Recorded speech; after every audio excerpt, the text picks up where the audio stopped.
Welcome to the From the 108 podcast, starring the drunk uncles of White Sox Twitter. He's a Twitter-like whore, an Instagram thirst trap, and your grandma's guilty pleasure, Beef Loaf. A West Coast attitude in a decidedly Midwest body, My Sock Summer. And your host, he's sharing obscure music thoughts to give you time to hit the bathroom, Terezi E.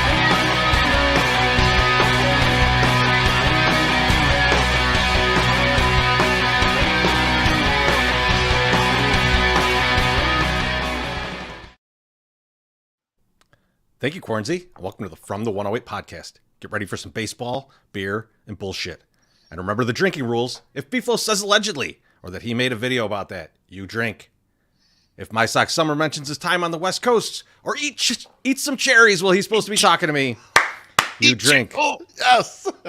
And if I fuck up the intro, which I just did, or make MSS appear to be dumb, which I just did, you drink. How dare you? And of course, you can make all of us drink with a tip of $1.08 or more. We'd approve of more for sure. More, please. More. But speaking of drinking, Beef Loaf. What are you drinking? Boys, no vodka salad tonight. I decided to dip into the Four Roses, have a little whiskey night. I've had a stressful last 7 days-ish. I've got a lot of things done. But now it's time to cut loose with you boys. Now it's time to kind of get down James Brown. We'll talk about some of my stresses in a little bit. All right. We'll get to it. But, yeah, I'm feeling great, and the whiskey's tasting delicious. It's going down smooth. Look at that. That does look good. But I want to know what My Sock Summer's drinking, because I'm betting he's got some stronger whiskey. I have my taste going right now. I have the Bums Single Barrel Knob Creek. It felt, I was like, I'm feeling in a good mood. And the stuff that we're talking about tonight is passion. It's like passion project shit. So it's like, let's get hammered. So you don't have to get too much. So after my little taste, I'm going to move into the E.H. Taylor. I'm going to try to finish the rest of that bottle. So we'll see. Go. I love that shit. So good. Hey, what are you drinking tonight, Terezi? Well, I think we're all going to have to drink in 1 second, because our guy John Nava's here. John, Cheers, yes. fellas. Beef, love the Florida White Sox shirt. How do I cop one? Those were special edition. We'll bring them back. Build a time machine and go back in time. Cheers, John. When you're back in time, I think it's timely. I think it's timely to do maybe that, or maybe a Nashville White Sox. Yeah, I think it could be a lot of fun. Listen, a secret shirt. But it'll be a secret special shirt. Don't say too much, because we know who's going to steal it, and that's Sean Anderson, CHGO's very own. Sean Anderson will steal our ideas and try to profit off them, and I don't like that. So thank you, John, for getting the money. If we make it again, I will give you a heads up. So what are you drinking, buddy? I'm drinking the Goose Island, the full pocket Speaking Pilsner. of CHGO, That's your ass. look at that. Wow. You know what it tastes a lot like? It tastes a lot like Little Friday Lager. Tastes a lot like Little Friday Lager. Oh, wow. They'd be stealing from us. They're stealing from us. God damn it. That was a fun time. We sold out that in 3 weeks? That was fast. 8 kegs. Yeah, we got those 8 kegs knocked out. That was awesome. It was back when people liked us. Now they just hate us. No big deal. Certain people, not everybody. Yeah, I mean, not everybody, obviously. You know what? The comments are blowing up on this. Mrs. Beef says, did Treasy get a new ring light? And I know I saw a comment up here from Alexis. She said, Treasy, is this lighting new? His lighting does look new. Treasy, explain what's going on over there, baby. What's going on? I'm backlit now. I changed it up. You know what I felt like? I felt like my face was getting washed out, and I know that's the moneymaker. We're just wasting money. We're wasting money. So I figured I'll fix that up a little bit with just not really a new lighting, just a different lighting in the room. So I don't know. I look great. So I don't know how you guys feel about it. I think it looks good. Comments already blowing up. Trey Williams says Mrs. Beef needs to get Beef a pair of the new MLB pants. And then our guy K-Dog, he says, I only hate MSS. So all of us just hate you, MSS. So. Man, I was just talking about how I was going to send you some money. Not going to do that now. So those pants are something. But they're see-through, and no one's even sweat through them yet, to see what it really looks like when they get going, you know? Oh, my God. I mean, and you think they're that thin. You slide once, your whole ass is out. Your whole ass is out. Well, let me ask Don't head first slide. Let me ask this question. I don't know for sure. with regards to pants and baseball pants. Are guys mostly wearing the compression shorts or sliding shorts underneath their pants anyway? So does it not matter? Like realistically, they're gonna have bike shorts on, so it don't mean shit. That picture of the dude bending over don't look like it. Put your cup on, young man. Well, I mean, you should have a cup Adrian on. Beltre. It looked like he had a condom on. It didn't look like he had a cup on. Well, hey, safety first, okay? If he's out there banging whores in, Arizona, make sure you're wrapping that shit up. Whoa, not with his pants. Not during the game. Listen, don't use a polyester condom. Don't be telling people to do that. Remember when Willie Mays Hayes had to run to get to spring training really fast because he was going to be late? Maybe he was going to be late, and he's had no time to eject the condom off his package, and he had to just go out there and just do his thing. I wasn't saying that he had a condom and the pants on. I thought you said he had a condom on in the pants. No, I'm saying the pants were acting as that. Teresa, right, I misunderstood. My bad. I apologize. Beef, how you doing tonight? Ready. You know what? I'm good, boys, but I think it's fair that we need to recap our entire Tuesday as banter today because oh my God, we had a wild day. Actually, I took a day off of work because we had so much shit going on. Me too. My first endeavor of the day, which didn't directly involve you guys, but indirectly did, is just to continue the saga from last week, where I had went to the DMV downtown. I got all fixed up. I got my real ID, which is going to be a state ID. I got a temporary version of that. I took my vision test and I took my written test for get my driver's license back. Now, one step left. I got to go and take the road test. So I drive out to 5400 North Elston. And I'm excited because it's 10:30 in the morning, and I know we got these other appointments today. And first you got to wait outside. They got a line outside before you get inside, and they call you by appointment to go in. So I'm there at 10:05, and I got to wait all the way till exactly my appointment at 10:30 to go inside. I went in the wrong door first. I thought, okay, this is where you go for the road test. It's like, no, you got to wait in that line over there. So I'm like, okay, fine. Go inside. They check me in. The ladies who check me in are really nice and tell me how fucking stupid I am that I even have to take this road test because had I done all this shit by the end of December, I would have been waived. I would have been all good. So I'm joking. I'm having a good time, laughing or whatever. They send me over to the camera, get my picture taken. And MSS, what you got to do in the picture, they made me do like this. You got to chin in. You got to do the chin in like it's like you're tackling someone. Yeah, don't that go like this. No, you can't. They don't want you looking up the nostrils. They don't need. Don't look skinny. You got to look fat, like you got to get down. So after that, I get into the next line, which are like this. Okay, you got to go in this line, even though you only got one thing to do. And there's about 50 people in line, and there's 15 booths to handle people. Boys, when I tell you it was over an hour in the line, it was legit over an hour. A guy behind me is an older guy. And he had a cane that he turned in, snapped in, turned into a fucking chair. So he was sitting there in this little makeshift chair. It could have been a shovel. I don't know what the fuck it was. Talking to me? Yeah, he just snapped that thing, talked to me. Yeah. Anyway, you say you got another one of them chairs? I'm messaging you guys. I'm messaging MSS because I was going to pick you guys up. I was like, pick you guys up. We're going to do this thing. We got to do this thing. I messaged MSS. I'm like, bro, I ain't going to be able to make it. You guys are going to have to figure this shit out on your own. In line. Finally get through all this shit. Finally go, and they're like, okay, well, here's all you got to do. Now that you're done with all this 2 hours of waiting, get in your car, ride it around, and go to the spot, the checkpoint where you pick up someone. I'm not there that long, okay? And they check on everything. Your lights, all this stuff, whatever. So I'm all good. My people are getting in. I have a light on inside on my dashboard, and it's for the tire pressure, okay? PSI on one of the tires from the winter. Okay, here's the problem with it, though. It takes a while to go off because I had refilled my tire, and so the tire pressure was exactly the same as the tire in front, but the fucking light is blinking and going off, and the guy's busting my fucking balls about it. And I'm like, just watch when it pops up. It's the same PSI. I said, okay, you're right. It's just a light or whatever. You should have made that motherfucker fill up your tire. Help me out, buddy. He's in charge. He's in charge of my license. So I got the trainee up in front with me. And she's brand new, and the guy in the back experienced, and and she's like looking through the sheet, and she's like, "You're Mr. Ramos, all this stuff, whatever." And then she goes, "Oh, what's 51?" She asked the guy who's experienced. Oh, 51 is the code for someone who just let their license lapse, so they know how to drive. So these are the people you always want to get in the car with. I'm like, beautiful. I'm made in the shade right now.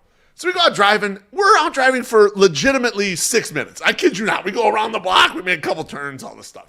Come back. They do one little park thing. I'm like, whatever. I live in the city. I can do all this shit all day, no problem. Yes. Park your car. They go inside, right? So they leave me for like 10 minutes.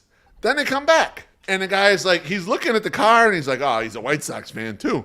So I thought he was going to joke around. He comes around to the side. He's like, well, we're going to let you pass, but, the pedestrian walkway, you weren't that careful around. He goes, granted, there are no pedestrians in there. I'm thinking, yeah, motherfucker, if there's no people there, I don't need to worry about this shit, okay? I'm driving as cautious as fuck, and I'm thinking, you're breaking my fucking balls here? I'm like, I'm a taxpayer. What the fuck? Give me my fucking license. Oh, here it is. But I'm nice. I pay your salary. I pay your salary. Yeah, I wanted to tell him that, Tracy. But I know he still has control, though. He says control over me, right? I'm his bitch right now, so I act like the bitch that I am. And I'm just like, oh, you're right. I should have done that or whatever. So they go off. And so I'm thinking I'm getting the real fucking license.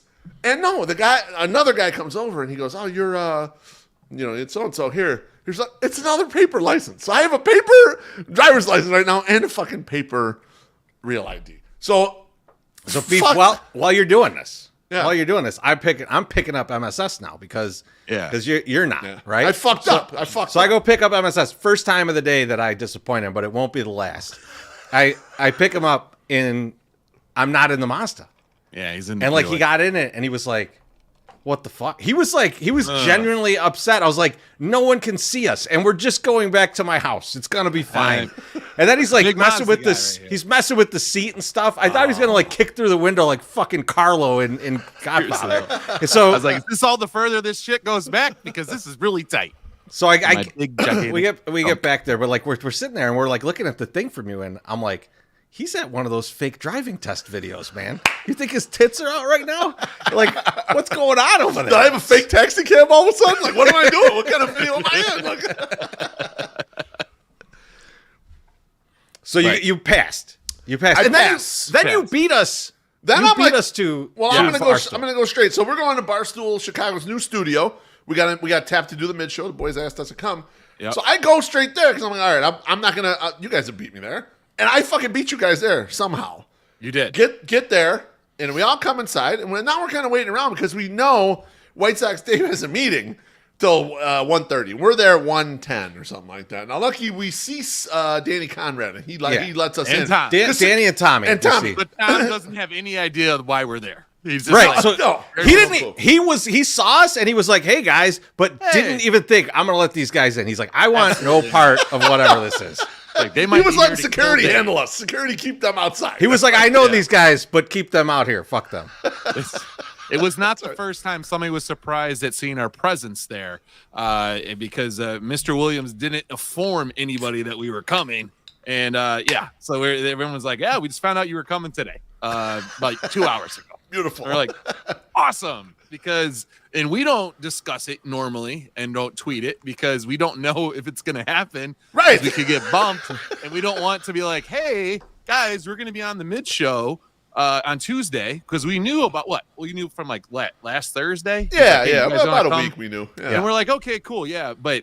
We're always like, we don't know if this is going to happen. It's like the first time we had Passon on, we didn't promote it because we're like, I don't know if he's actually going to show up. He said he's going to show up, but who knows, And so with this one, shit could fall apart. Who knows? Especially because Dave tells nobody. Fine, we get in the door. Let's do a couple drinks before we get into that beef because we're piling up here. We got one from Drew Bogues. He says, "Cheers, have a good show. Don't be like Jerry." We won't be. I don't know what that means, but I won't be a cheap billionaire tonight. Stealing money from people. You got one from Gordo. He says, "Did your daughter have to drive you there since your license expired?" Gordo, I've been driving with no license for like 4 years now. Don't tell anyone. Right? That's insane. I got my license back now, so I'm in the shade. Now you're. And Baloney says, "Get to the part where MSS steals stuff from the Barstool." We're getting there. Show off the hall. Cheers, Baloney. Cheers, guys. Ooh. Woo. All right, beef. Continue. So we finally get inside. Danny Conrad's like, all right, I'll take you guys around until Dave's ready. We'll figure out what's going on. So we start going up this back stairwell that looks like the fire escape stair indoors, but regardless. Yeah. And we flip the door open, and Treasy and I almost run over PFT commentator. He's 4 inches from us. Way smaller than I thought. Like they're doing tiny some guy. They're doing some Tom Cruise shit to make him look the same height as Big Cat. Like it's, I don't know how they're doing it. Yeah, it's ridiculous. So we go up and they're like showing us around a little bit. A couple people that we recognize, say hi, some producers we know, or whatever. And they're like, come on over here. And so like Chuck Naso's like, hey, come on over to this green room. And we're hanging out in the green room. We're just shooting shit. And he goes, we had this green room and people could use it, but no one's ever used it. Only three groups of people have used it. Jameis Winston, Cam Newton, and From the 108 are the only people that hung out in the green room before they performed. That's it. It's like the flag that they had in the studio when we at the old studio, and they're like, and Dave's like, sign this flag. We're getting everybody to sign it, and they didn't get anyone else to sign it after that, and so it's the only autographs on this are us three. Yep. Ice Cube and Ozzie Guillen. Yeah. We're really hurting the resale value on that flag. We're really hurting it. It's like a great. We got Ice Cube and Ozzie Guillen, but it's like someone personalized it. It's like, exactly. Former member of the NWA, major recording artist, former rookie of the year, Major League Baseball. Won a World Series with the White Sox. I think some block. I don't know who that is. Probably. Loaf, you left out the part where we're upstairs and then you're walking us through, and we're all wearing. You guys are wearing the Wave Sucks, tees, and I'm wearing a big old, because I'm the walking billboard, right? Wearing the big 108 logo on the hat, and there are people. Like their talent, on-air talent, looking at us like, who the fuck are these guys? And we're like, we're the guests, and they're like, who we looked like a Make-A-Wish tour going through there. Yes, we're like, what the hell are these? The only talent that said hi to us that did not know us was Megan Making Money. She gave a little wave and everything. She did. She was very nice. But everyone else just looked at us like, who the fuck are these guys? Unless they knew us already. Like Jersey Jerry, also smaller than very short. Yeah, he's a tiny it's like just kind of looking sideways. Chaps looked at us like, who the fuck are these guys? Everybody that was at a table that was typing looked over and was like, I don't know who that is. And then just kept going back doing their job. It was really funny. It was hilarious. And so then we got in the green room and Naso's talking to us, and that was fun. Yeah, Naso is like shocked that Paul DeYoung is still playing. He's like, how could a guy be still playing that I was playing like in some of these leagues with? How's he still even in the majors, And we're just talking about random stuff. So finally Dave and Chief show up because they had some merch meeting, and Dave makes a beeline for the bar, which we were like, we don't know what we can touch or not touch. We're not touching that. And he starts pouring us drinks. And they get nervous that he poured us like some really expensive shit, which Treasy, you debunked. He did not. Yeah, no, they thought he poured the Macallan. No. And like, there's a bottle of Macallan there, and then there's a decanter that has brown liquor in it, but they were not the same liquor. It was good bourbon. Yeah, that was in there, but it definitely wasn't very expensive Scotch. Like, my palate's good enough to know the difference between those two. And now the studio we're going to go and do the show in, we're going to do the mid-show in, is actually on the floor where the basketball is. However, when we got there, they were still doing the yak. So we couldn't go down there or be anywhere near it until they kind of finished up and cleared out. So they get done, they finish up, they clear out. We go downstairs, and Chief is like, why don't you guys shoot some baskets? You can get in there, and Naso too. They're like, go ahead, grab a ball, and we'll start shooting. So I gotta talk about this.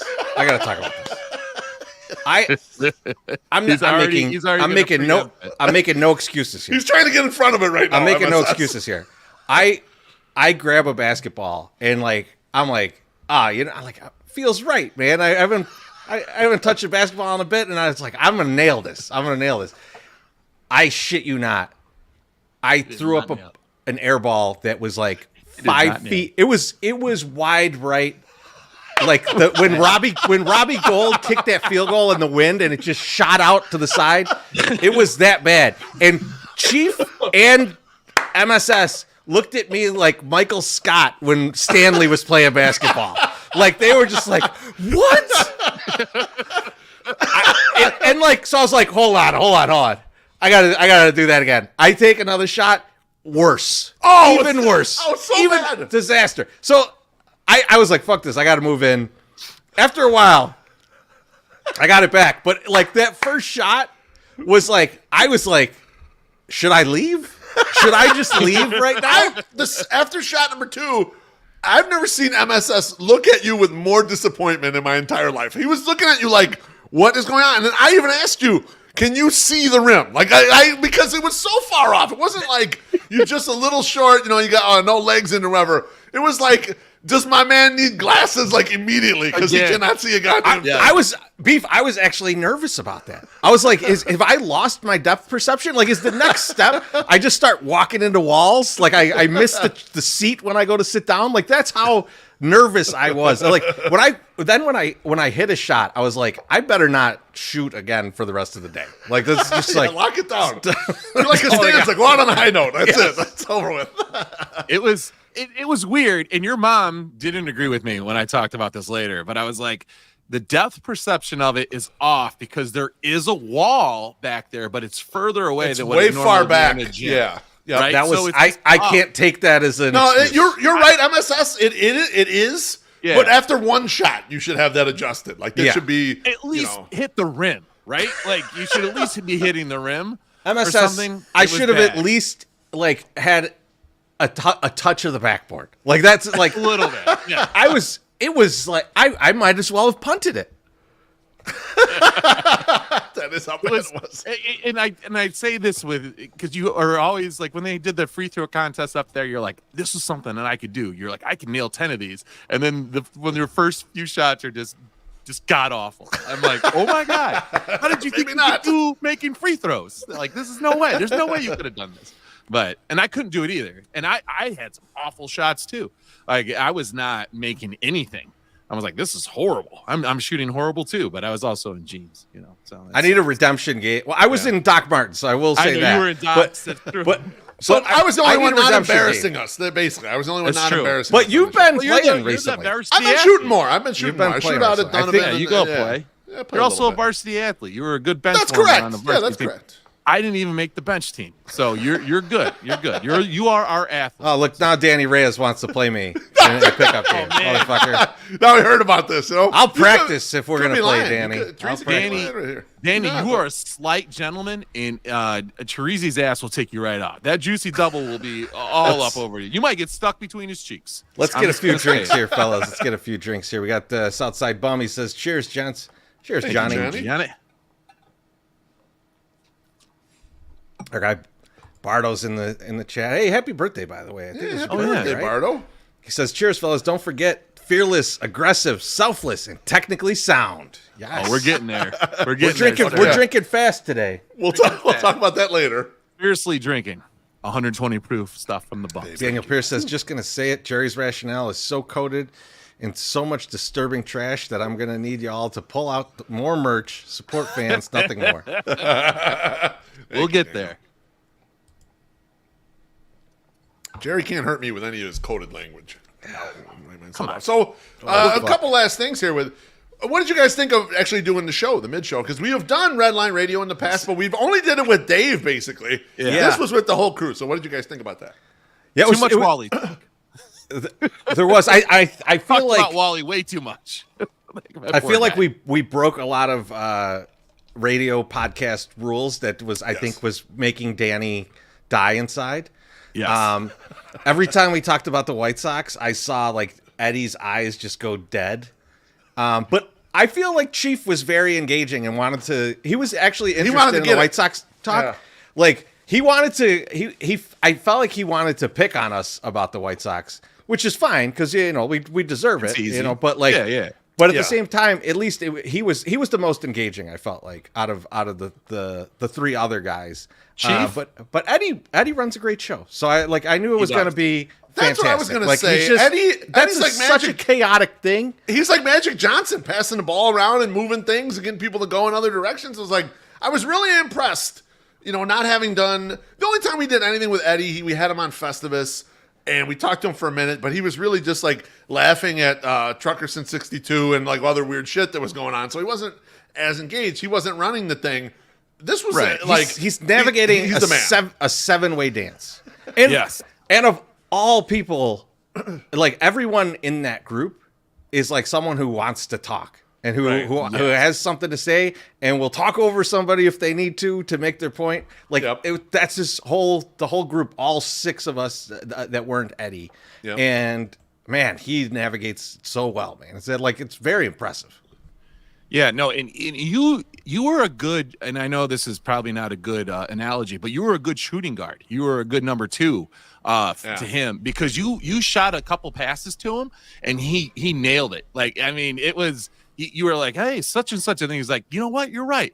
And that's why you should go to the auto show this weekend, blah, blah, blah. You know, like, I was like, Teresi just laid him up, like set him up 2 times in the middle of all these weird things that we were talking about.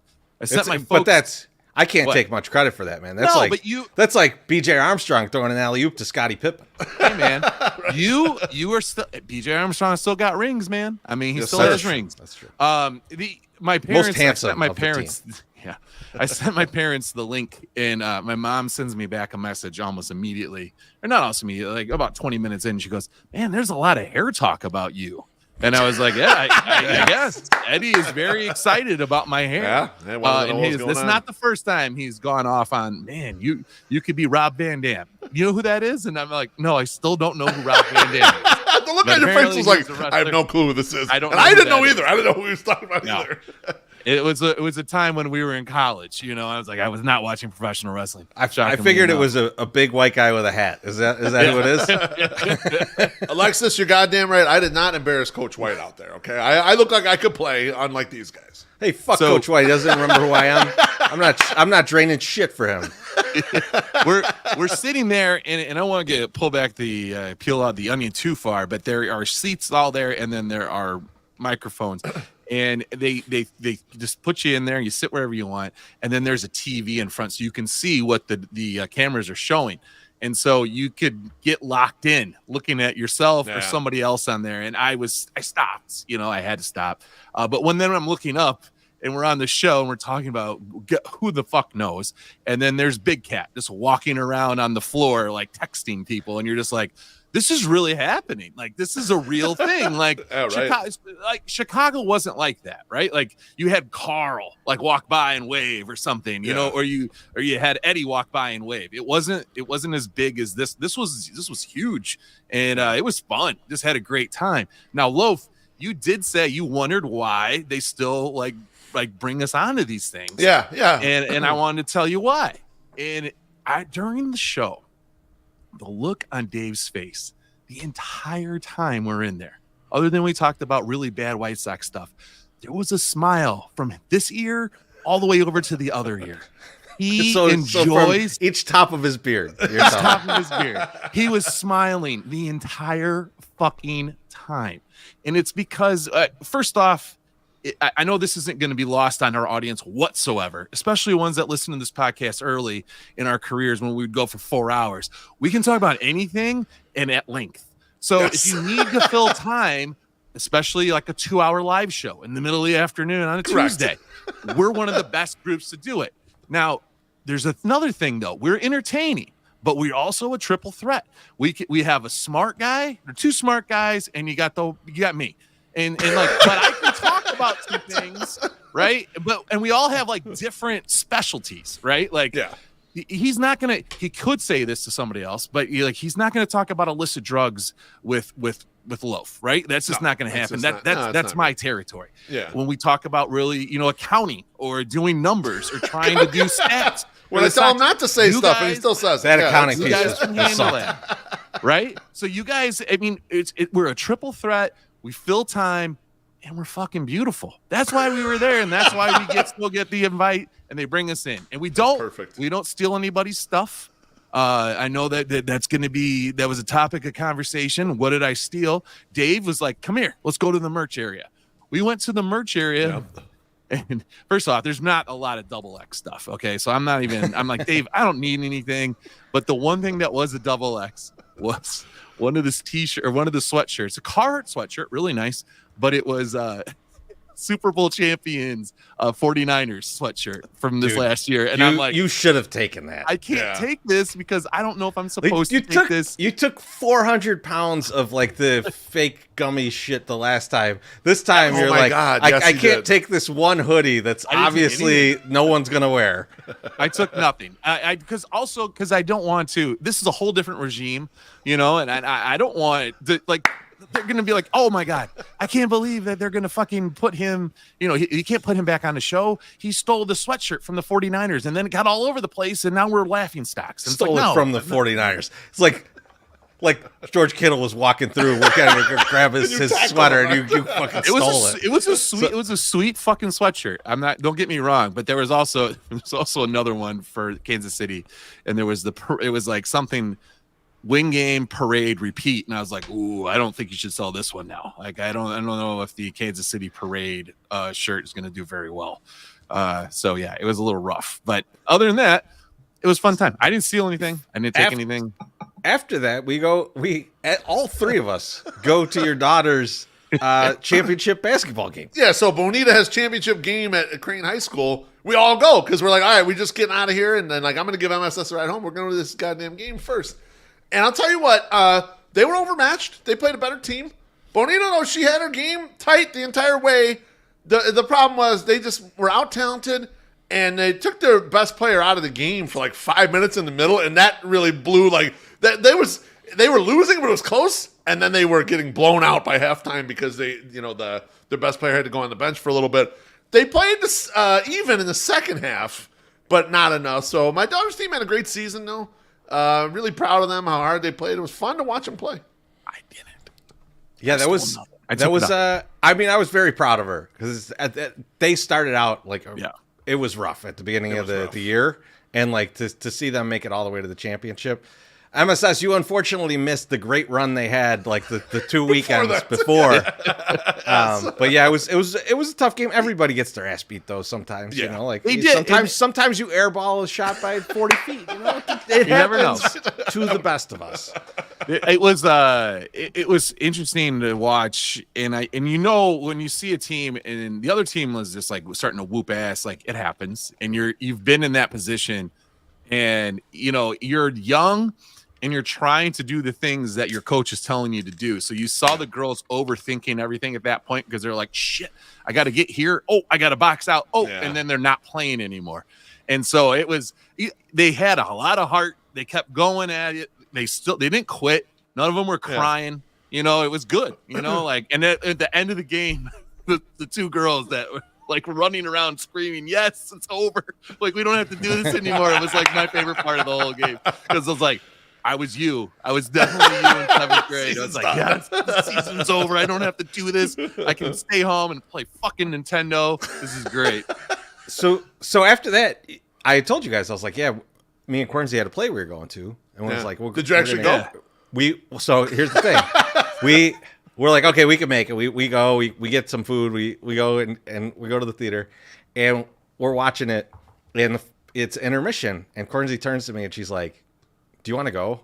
And I was like, it's like, oh, it's up to you. It's up to you. And so she's like, yeah, let's go. I don't really like this. And we're walking out and she goes, did you want to stay? And I said, whoever impregnated the girl in that play was going to make me upset for like a week. Like there was no good option in this play. It was like one of these stories where you're like, no matter what happens, it's going to be real horrible. I don't want it. This is not my Tuesday. I've had a very good Tuesday so far. I don't want to finish it like this. Let's go home and have some cocktails. That sounds a lot better. Oh, great. MSS, man. Yeah. You wanna do me a favor? What? Pay some bills? Sure. Looking for delicious seafood options that are Jesus approved this Lenten season? Look no further than Lawrence's Fish and Shrimp. We've got a wide variety of mouth-watering options to satisfy your cravings, including succulent shrimp, flaky fish, and even crispy frog legs. Whether you're observing Lent or simply looking for a tasty meal, our seafood is sure to hit the spot. And remember, make it a combo for only $5 more. Stop by one of our 4 locations today or visit our website at chicagoshrimp.com to place an order for pickup or delivery. Come see why Lawrence's Fish and Shrimp has been serving up the seafood you crave since 1950. tell you what, that sandwich looks delicious. I could eat one of those. There's no question. There's no question. So good. Jesus approved. I love the Jesus approved. Tomorrow, get ready, baby. Probably one of my best ideas ever. As many of you have heard, Jerry Reinsdorf decided to go to Springfield to beg for some money. Wait, is that Simpsons? That is Simpsons. Now, I'm just kidding. Okay, Loaf, because you're a Simpsons guy now. Oh, yeah. What is that episode? I have no idea. Is that the monorail I couldn't even episode? tell you Yeah, what. hell I couldn't yeah. even tell you what Monorail, fucking yes. character that was. I have no It's like idea. Lane Lanley or something like that, like who comes to town to sell the monorail. Yeah, He also wanted to build some infrastructure. he did, and get a lot of money from the taxpayers. But yeah, I mean, and like let's preface this, right? Like every stadium now gets some public funding, Yes, it- right? Yeah. And even the ones that are like SoFi, where it's like mostly privately done, there is public funding for kind of the stuff around, or they get like really cheap deals on the land, stuff like that. It happens. Tax It breaks. happens. All Of that course, happens. yes. Wrigley yeah. got a bunch of stuff like that. Yeah. That's something that continues to get And- pushed down our throats. That and we Wrigley know- didn't get any money, but they did get money. They got money, yeah. We know They got this money. shit is going to happen. We know that like publicly funded stadiums are going to happen. Jerry's probably going to get some money from this to do something wherever it may be. Right. Yep. But let's dig into his reasons, because this is the like. Don't worry about like everybody will be complaining about all the different stuff. But let's dig into his reasons, because his reasons are fucking ridiculous, and I think we need to have a little fun here. So he gave 3 major reasons today. We're going to go by one on these, and for you that are at home, I'm going to read these probably poorly. I've been drinking, but his first is the team, in his view, cannot succeed where it is located now, even though Guaranteed Rate Field is just a few decades old. The economics of baseball have completely changed, with top ball players signing contracts worth as much as $700 million. Like, as if all of them make that money. Right. At the location we're at now, we cannot generate the revenue needed to pay those salaries. This, he said, referring to the team's heavily residential Bridgeport home, as if he goes to each of the bars around town, like the fucking Black Hand, and takes money from them or something. Like if there were more bars, I could steal money. Like so he says, a new space in a livelier downtown area with shops, bars, and other entertainment venues that I will steal from within walking distance should do better. Reinsdorf denied that the real problem is poor performance by his team. Even after winning the World Series in 2005, we didn't crack 3 million in attendance. Something that series winners routinely accomplish. Now, guys, before we jump into all of that, I'm going to tell you something about this 3 million thing, which I wish the fucking person who wrote this article would have at least mentioned, is that they had 2.957 million people that year. And They're easy. let me finish. Okay. I was going to tell you the specific. If you're talking about routinely happening, this was fucking 20 years ago. So let's take a look at what happened the year before. The Boston Red Sox won the World Series. And in 2005, the famous Boston Red Sox, who draw like crazy, 2.83 million. So like, please fucking explain that to me, Jerry, because it doesn't make sense, and you haven't been in the World Series in a long fucking time to make this a point. Cubs. All right, go ahead, MSS. Sorry. Cubs in 2017, 200,000 more people than the White Sox in 2006. I mean, this isn't like, oh my God, we were so far away. We drew like 1.5 million. No, you drew just as much as anybody else within a couple 100,000. And whose fault is that? Probably rainouts. That we have to have because we don't have a dome. I mean, So MSS in the last decade, right? In the last decade, the Sox have made the playoffs twice, 2020 and 2021. After the 2020 season, they only drew 1.5 million. But remember that the start of that season, we couldn't go to the park. So it was like 8,000 people a game or something, right? But after the 2021 season, in 2022, they drew 2 million people, which is more than they've drawn for the whole time, that whole decade, maybe because they sucked, not because they were in Bridgeport. Well, they also won it because they won one playoff game. Imagine if they'd won a playoff series. How many more people would have come?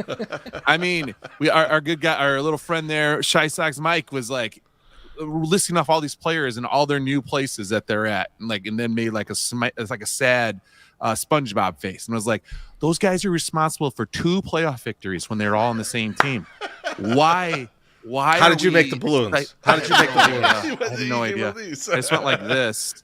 But like 2 playoff victories, and you're just like, but how is that? Like, why are you sad? It's like they didn't do anything. So, yes, Treasy, you're 100% correct. And I hope that's what people see. And I hope legislators see the same thing. You can't mention the player that you told your base, oh, we're out of that. We're not going to be in any Ohtani sweepstakes. And then use that as a reason that you can't contend. You're saying we're not going to do this. And we know they're not going to do it because they've never given somebody famously over $100 million contract. So, and you have the money. So I don't know, like you spent money, but you've never given it to these big guys. So it's just kind of weird. It's just MSS. Let's quickly do the math here. Let's quickly do the math on what he might be able to get, right? Like, so let's assume, we'll make a big assumption on this, right? That he can, in being 2 miles away from where he's at right now, he could average 5,000 more people per game, right? Let's say, why not 5,000 on a Tuesday? Of course. Right. So you do that every game, and let's throw a number of $100 on the pure profit they're going to make off of that person showing up every time. Over a season, that would be $40 million, right? Take that $40 million, put it on this year's payroll, right? Just jam it on there. Yep. Gets you up to about 165 or so. That's about what their payroll was in 2022. So you can do that already. Yep. $40 million add to this team, it'd be a much better team. But you're out there going, I can't afford to pay for another pitcher until we get rid of Dylan Cease. Right. Allegedly. I mean, I believe that a lot more than the shit he's spewing. I believe it. I'm just saying, though. And then also mentioning, we need these things around the park. We need a lively thing to sell this park, to sell this team. Well, that's exactly in stark contrast to what you wanted when you built the park that you're currently in. You wanted nothing around it. You know, you had stuff around it. You could. You wanted the money all going indoors and not anything outside. Yeah. Get the fuck out of here, people. We don't need you. We want the entertainment only to be this team because they're worth this. Everyone will come to watch this team. And then it's like, wait a minute, I got to pay for this? Oh, wait a second. Bring the people back. Bring the people back. I want my dick back. I want my dick back. Now, boys, this is just a little twist on the 1988 Gambit, right? The Gambit in the 80s was the park's falling apart. And that was legit. The park was old and it needed renovation, etc.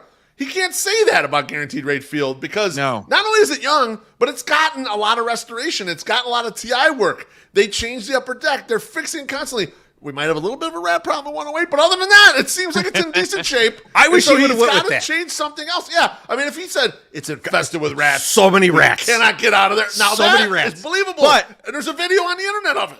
Tough though to go. There's so many rats. We need to move right next to the river. That'll totally eliminate the problem. We do not need that. Beef, any other thoughts on that, or should we get to point 2? Let's go to point 2. Let's move on. All right. Oh man, I gotta get your readers on. Put them on. I gotta enlarge this a little bit. Reason 2, according to Reinsdorf, the team almost certainly will be sold after his death, and the big money is in the hands of outsiders who want to move the team to Nashville or another location. First of all, sell it then, asshole. Noting that he's about. Reinsdorf said, when I'm gone, his son, Michael Reinsdorf, president of the Chicago Bulls, which the family also owns, will have an obligation to do what's best for other investors in the Sox. That likely means putting the team up for sale. The team will be worth more out of town. That's bullshit. Reinsdorf said his ownership share is more than 19% recently estimated by Forbes, but wouldn't give a figure. Michael Reinsdorf sat on lunch and kept his fucking mouth shut, just like Sonny Corleone should have.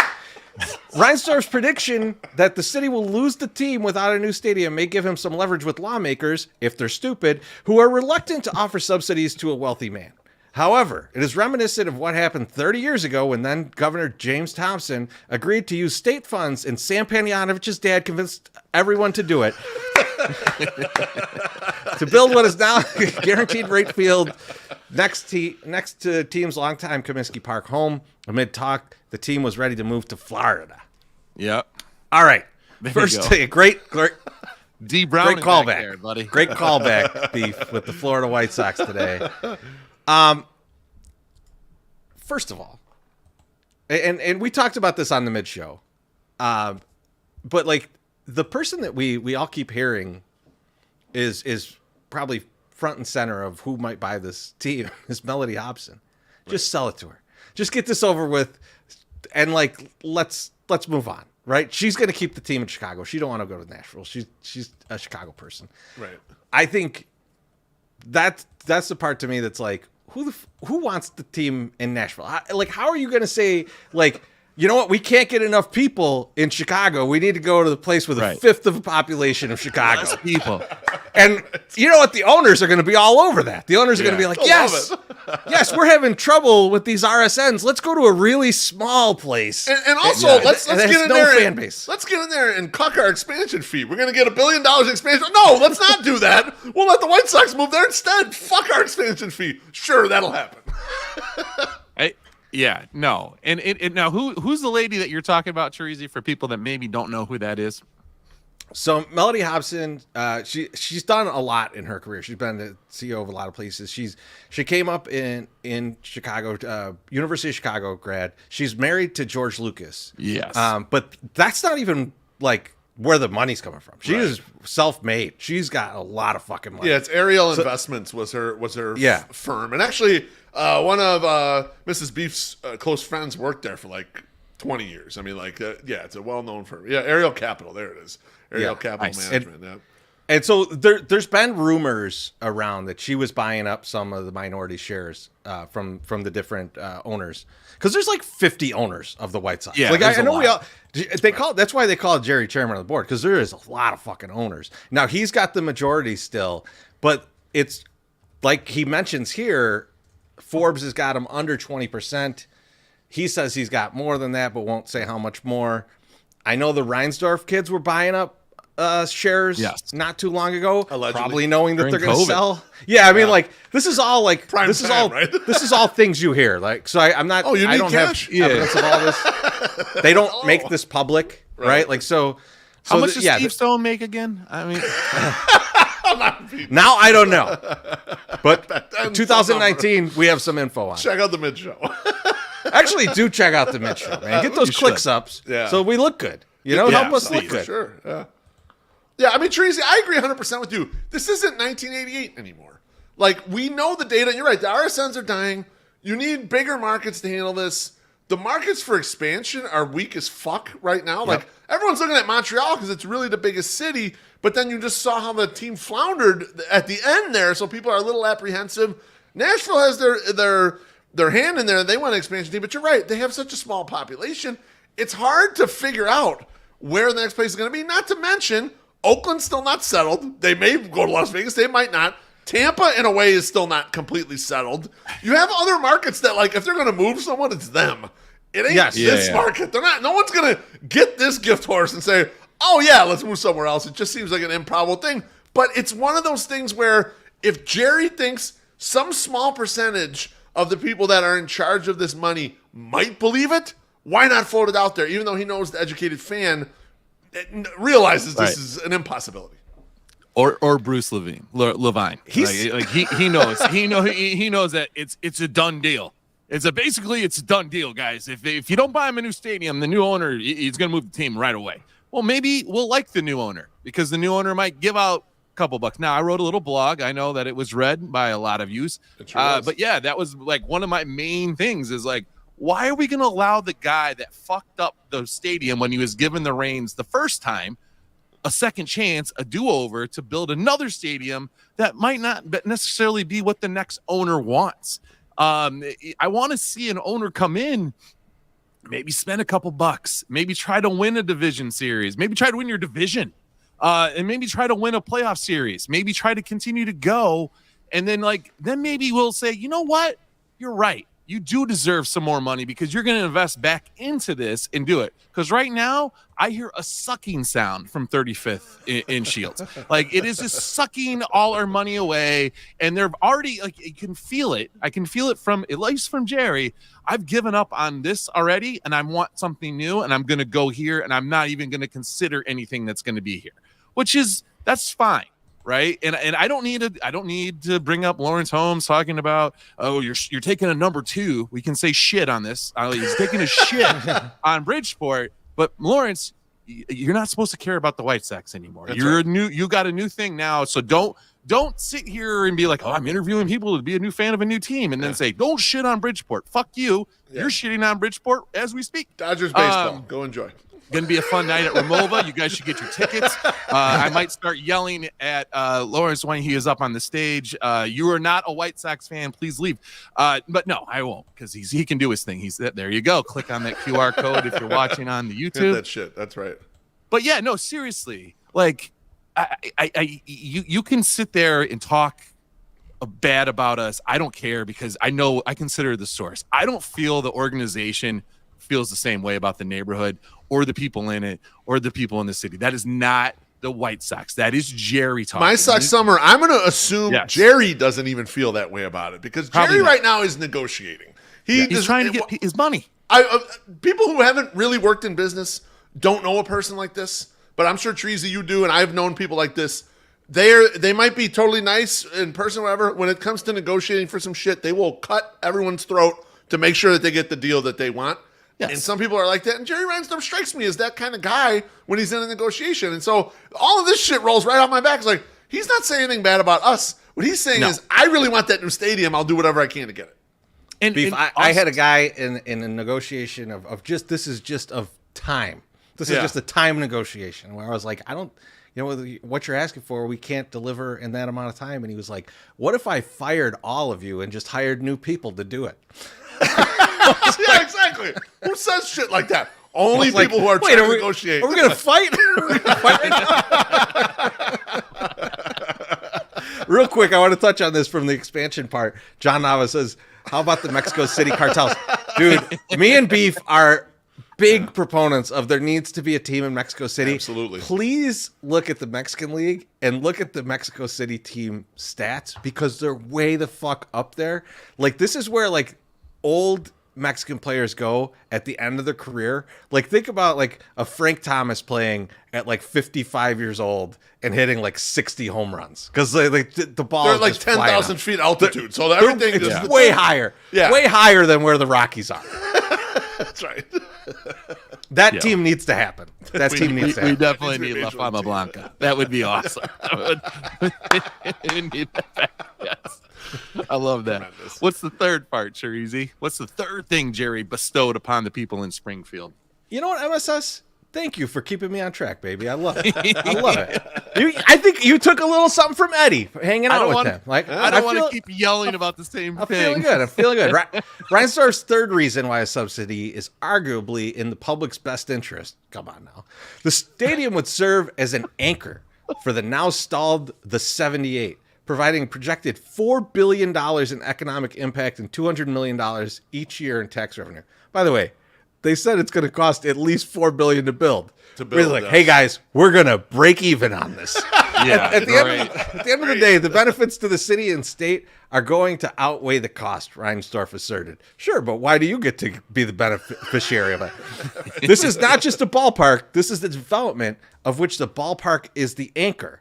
Or a casino could have been there. The economic impact and tax figures come from related Midwest.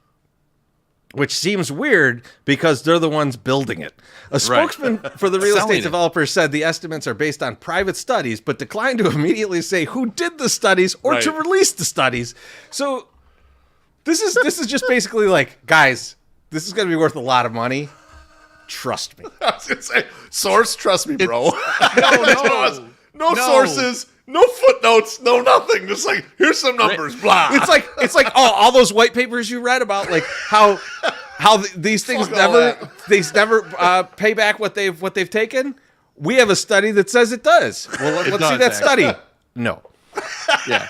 We asked AI how much it would do, and it said this. And it said in Chicago, it would do very well.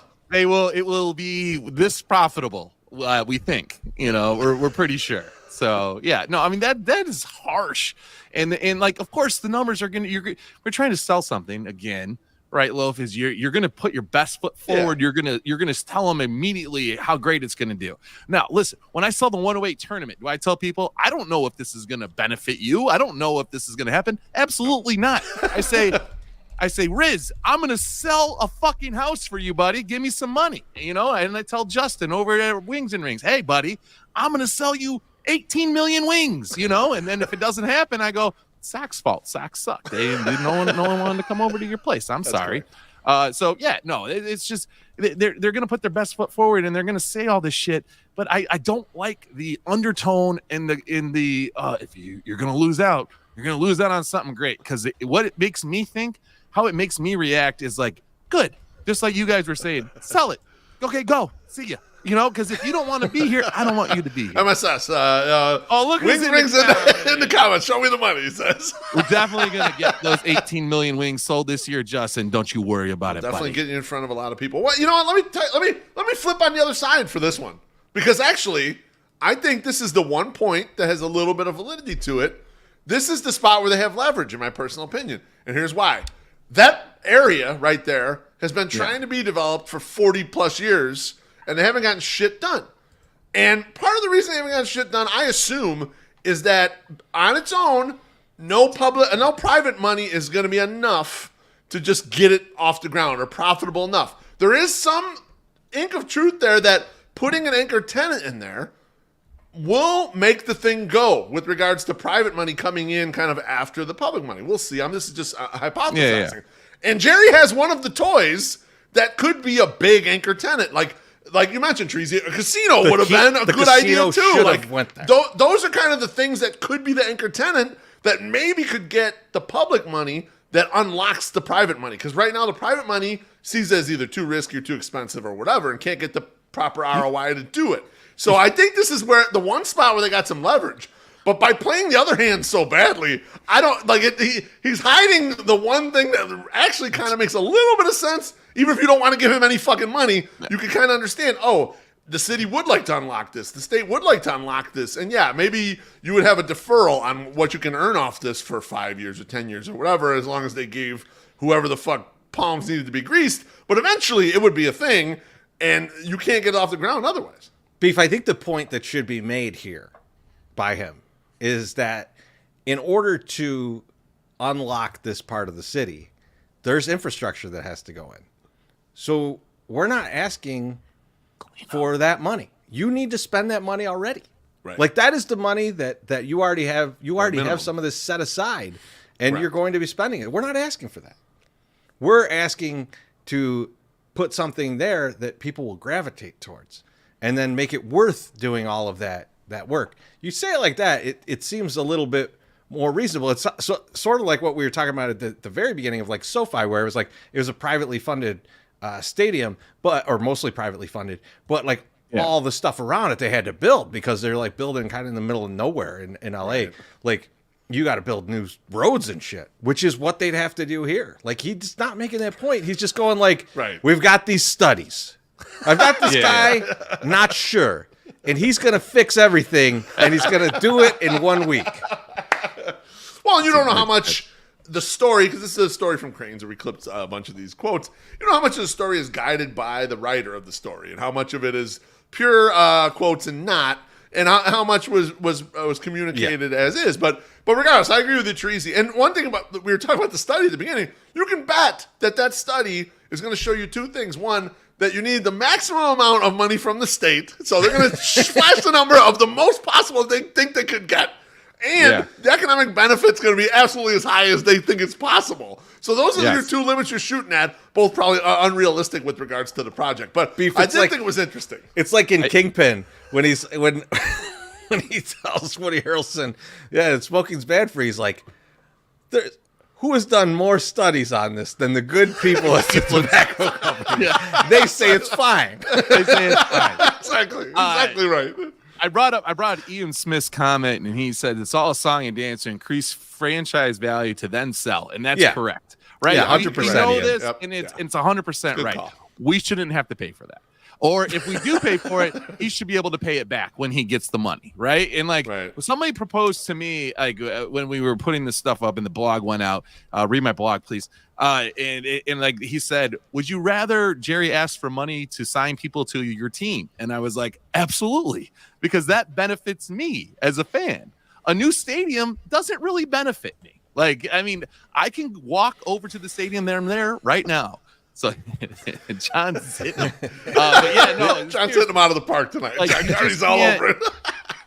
You just can't fucking like expect. Like, we shouldn't pay for your shit to be more valuable and then not give us anything back. And from the looks of it, you should be a little skeptical because we didn't make the playoffs the last couple of years, and it doesn't seem like it's going to be happening this year either. So if you're not doing your part, we shouldn't do our part either. And that's, can I hit a couple points here to finish what I've got to say about this? Knock it out. Number one, Jerry is smart with regards to this. I think he's not as smart with regards to running a baseball business, but he knows, we know, as people who are Chicagoans, whatever, Brandon Johnson really needs a fucking victory. He could really use a goddamn win right now.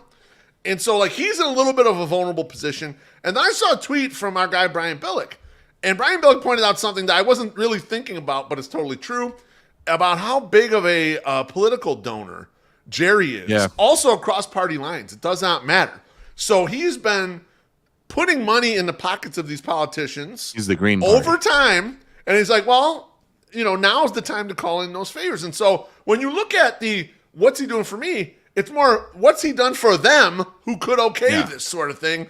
And it seems like he puts a lot of money in their pockets. So that's where you wonder where this is going. There's also, if you look at Pritzker too, right? Like he has some incentive here too, because let's say he has his eye, even if it's just re-election, but if he has his eyes on something bigger, if he wants to run for president or something, you want to show that you had like such great job creation in your state, and even if it's short-lived because you're just building up this huge thing, and once it's done, it's done, and those jobs kind of go away. It would be in the right time frame, right? Like where he's the one thing I want to close this out with is that I saw something about Jerry saying like he wants to be in there in 2028. Get the fuck out of here. It's 4 years. Think about how long it took them just to put a fucking Morgan stop on the green line. Dude, now you're talking about an underground stop over here? Get the fuck out of here. You got to move metro lines and shit, like build a seawall against the river? Like what the fuck? What are you talking about? It took Mars Brewing 3 years to get their permits and everything right to build their brewery. 3 years, and you're going to build an entire stadium in 4? Entire neighborhood, basically. Oh, a neighborhood. You got everything. We talked about MSS. We talked on the mid show about how there's only one street going in and out right now. Yeah, you got to do a lot there. Yeah, you know what we should do? Roundabout. Yeah, let's do a roundabout. That'll make everything fine. Everyone just keep moving. By 2028, cars will fly. We don't have to worry about this. Don't even worry about that. Uber Jet will take everyone to the games. And fold it right up into a suitcase and just check it at the door for $10. There's more Sox stuff to talk about, so I don't want to dwell on this too long. We're already at the hour mark. I think this could be a long one, guys. I feel like this could be a long one. So we'll see it. We'll see how this next one goes. Because my guy is out in the news, baby. And so it's this tweet in the spider webs from our guy Scott Merkin. He says Eloy said the goal is to play 150 plus games this season alongside Moncada and Robert. All right, first of all, the 150 out of Eloy is nuts, but this parlay of Eloy, Moncada, and Robert all playing 150 games, you would bankrupt DraftKings if you hit this. God. PointsBet would have the whole Fanatics brand. If Jerry threw down on this, it'd finance the whole stadium. That's how good you can do it. You can do it if you got this shit. He should be doing that. The parlay to get a new stadium. $1 million, 28 That is correct. All right, so I want to say something really quick on this, because what we want to talk about here is if Eloy were to do this, what would it look like? What would that season look like? And you know what? I'm going to be the first to say, I don't care. Oh. Because if Eloy is the ground ball hitting Eloy that we saw last year, I don't want 150 games of it.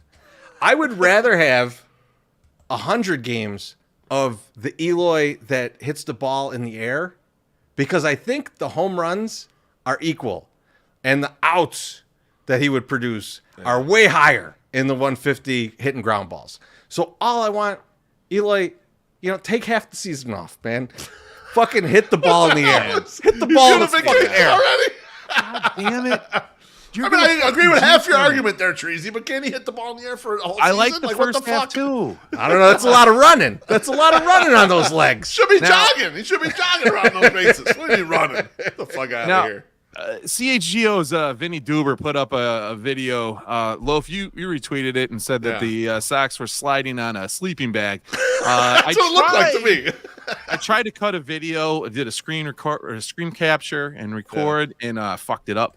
But Eloy runs in kind of gingerly, and then slides real big, and then gets up and walks to the end of the line like I walk when I get out of my bed every morning as a almost 47-year-old male. Okay, like I'm cracking, and like everything's starting to hurt, and I kind of like you go back and forth like this. Got a few of those. Sometimes. And then you get to the bathroom, and then you have to kind of push your hands against the wall to like while you're going. Yeah, I know that. That's all. That's what he looks like to me. So, like, while I agree with Treasy, that's a lot in those legs because he's a young man and he's already like kind of bad. Now, I will disagree with that. If he plays 150 games, I do care because he might figure it out. Like he might get there long enough that he just is like it locks in and he gets it and he goes on a streak because we've seen what he can do streaky. Then the other year, like he hit like 10 home runs in like 8 days one time. You remember? Or it wasn't that many. It was like I'll take it. But it was a lot, right? It was too many. And we were just like, Jesus Christ, this guy's just lighting it up. So I think he will figure it out just by the fact that he just gets lucky. So I'll take that. I think that he would do better. I think he'd be good for 25, 30 home runs if he could play 150 games. Loaf, hit me with some numbers. Yeah, our guy Loud Chuck says Brewhead and Luke could get those guys running properly. I think I know. Smoke weed every day. So I took a look, Treasy, because you know what? You're being a bit of a naysayer here. I'm glad I got numbers with me. I have to be. I took a look at the major projection modules out there, and I extrapolated them for 150 games. Because imagine, no one had them projected for 150 games. So right. Shocker for you. I'm going to put it up on the board right now, and we got a bunch of them. And as I look through the list, Treasy, I don't see no 74 home runs. So 155 games does not appear to be 74 home runs worthy. Steamer with the most, 32 home runs for Eloy. However, most of these have him butting up against the 100. They have him going up against the 100 RBIs. I know. They've got 330 plus on bases. Nobody with a 500 slug. That's kind of surprising to me. I guess they're feeling the ground ball, Eloy. Those are still very nice numbers. The type of numbers that, in my opinion, if he's that goddamn durable in August, he's gonna be playing for someone else. Like that's kind of the way I'm feeling. He wouldn't get the whole 155 with the White Sox if he's playing that good. Steamer's high as fuck because they gave him a stolen base, and there ain't no way in hell. No. I'm with. I like that MSS caught that. He's like, no wait, what the hell's going on there? I mean, that's the right. That's the right projection. 32 stolen base. Right They're not stealing a base unless somebody unless they throw the ball way over the second baseman's head and then he runs, but it's an error. Does he still count as a stolen base? Probably not, right? Because it's an error. Yeah. So, but there's a way to get sneaky stolen bases. Yasmani Grandal get a stolen base or two here and there. And Konerko had stolen bases. Yeah, that's right. Yeah, I beef honestly. To me, it's I like Eloy obviously, and I have said that I have to not have faith in him so that he can actually succeed. Yeah, but tough luck. Really, the main thing that I'm worried about, and it's not obviously I don't want him to be hurt and not play. But the main thing I'm worried about, the thing I'm worried about more than his health, is the ground ball rate. Because if you look at his numbers last year, they're in stark contrast to the year before. Even when he had a 50% ground ball rate, he was hitting the ball in the air 25% of the time. And so he needs to get back to that. I don't know what happened. I don't know how he gets back to that. I don't know if it was injury related, what the fuck it was. But it can't be like that because that's we're not apt to believe Pedro, but one of the first things out of Pedro's mouth in the offseason was that they were working on a plan to get Eloy right so that he would lift the ball more. So I think they're acutely aware. We'll see if they can actually convert on it and see if Eloy can stay healthy enough, Marcus Thames is right there. Yeah. Better do it. Better do it. 100%. All right, so the other half of this is let's look inward. Let's look inward. What is a goal that you have that should be attainable, but you basically have no chance of achieving? MSS, I'm going to start with you. Okay. If you look behind me, like on this side, there's tubs, right here. There's tubs of stuff. One of them, I was like, originally, I'm like, sell everything that's in my basement that I've bought from a thrift store. That is a goal that seems like I could probably do it. I'll probably never do it. I'm starting to throw stuff into boxes just to give it away. I'm like, I don't think I'm ever going to sell this. Just get rid of it, whatever. But I thought I could even go more specific. All of the fucking baseball cards I have down here in this basement, I will never be able to sell. It seems like you should be able to sell this. Everyone's like, oh man, you could totally get rid of baseball cards. Everyone loves baseball cards. No, they don't. They don't love mid 80s to early 90s baseball cards. They do not like them. No one cares. No one cares. Putting them in packages. The highly coveted, Mark Grace rookie card from Donruss, the rated rookie from '88, which was I think $15. Back in the day. Those things sell for like $3. So no, I don't think I will ever sell those. So at some point, I will be donating a lot of cards, and somebody will buy them and then be stuck with them, like I have been for forever. And selling all my baseball cards. These 1991 Fleer Kevin Moss were worth a ton. Back in the day, I bought a lot of them last week. Can't get rid of them. Cannot get rid of them. The Art Monk, hot gun, fucking score football card. Who doesn't? Everyone wants that. Yeah, no, it's just bad. It's really bad. Yeah, second in the line is the bobbleheads, but those have more value, shockingly, than the fucking baseball cards, because those are limited. The baseball cards were unlimited, basically, in the 80s. I'll go with mine next, because this is something that I tell myself every year I'm going to buckle down and do, and it's getting back to a working ability to speak Spanish. Not even be fluent, just be able to communicate in Spanish. And I'm every year I even download those apps, right? I download the app and be like, I'm gonna get it back going. Yeah. Never. I fucking never do it. I don't know why. It would be valuable. It would be a valuable skill. And I'm just like, nah. And relatively I'm gonna watch a YouTube for you. I'm gonna watch a YouTube video about aliens instead. It's one of those things where I'm just like when you put this, I was like, oh man, I know exactly what this one is. Fucking, because I'm terrible about it. But yeah, that's for me. That's the one. Chris, I don't want to give it away, but the Beanie Babies have all been sold. Those moves are even better than the baseball cards. So yeah, it's sad. The Beanie Babies are all gone. So I sold all those. Yay. All right, it took 5 years. No big deal.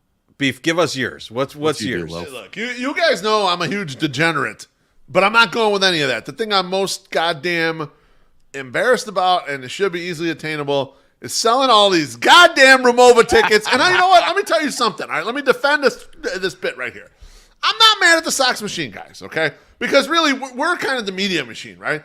And I'm not mad at you two. You guys have been pushing it and doing videos and all this stuff. What I'm mad at is me and the Beef Loaf super fans. Look, if you wanted to get a lock of my hair, buy a fucking ticket for the show. You'll be able to pluck some hair right out of my head. If you wanted to come up and smell my armpit, this is the show for you. Get your jersey swap.